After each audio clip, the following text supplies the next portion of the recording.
O nosso paciente da terapia nutricional, ele costuma ser um paciente que tem alguma restrição, né? E aí nós temos muitos pacientes neurológicos.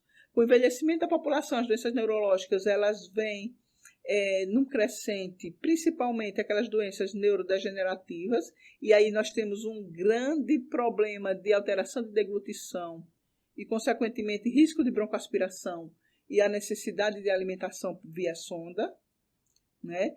E também aqueles pacientes submetidos a grandes cirurgias, a grandes procedimentos oncológicos, aos politraumatizados, os grandes queimados, que em determinado momento são incapazes, entre aspas, de se alimentar, né?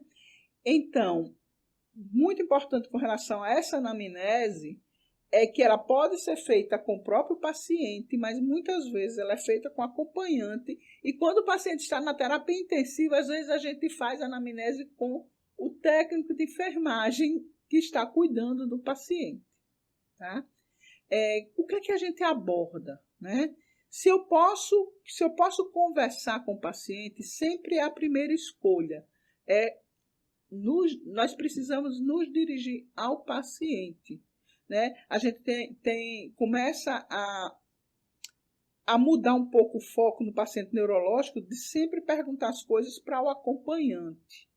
Mas é importante que a gente perceba que ali é uma pessoa e que nós precisamos inicialmente nos dirigir a essa pessoa, nos apresentarmos, dizermos por que nós estamos ali, e aí a gente pode perguntar de uma maneira breve o que foi que aconteceu com o paciente.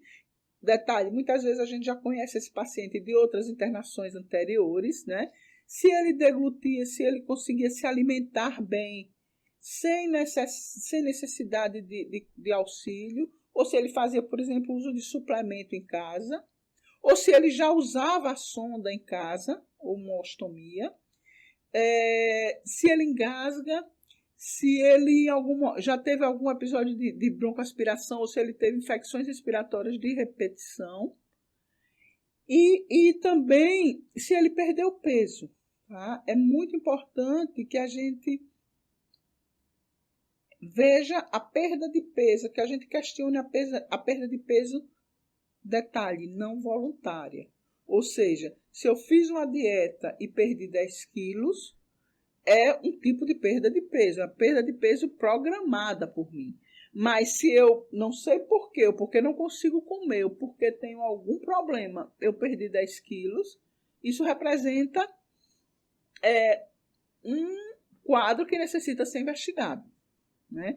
Então, a gente tem que pesquisar a perda de peso nesse paciente, se houve alguma perda funcional, se ele consegue deambular, se ele consegue ir ao banheiro só, se ele consegue fazer algum exercício físico só.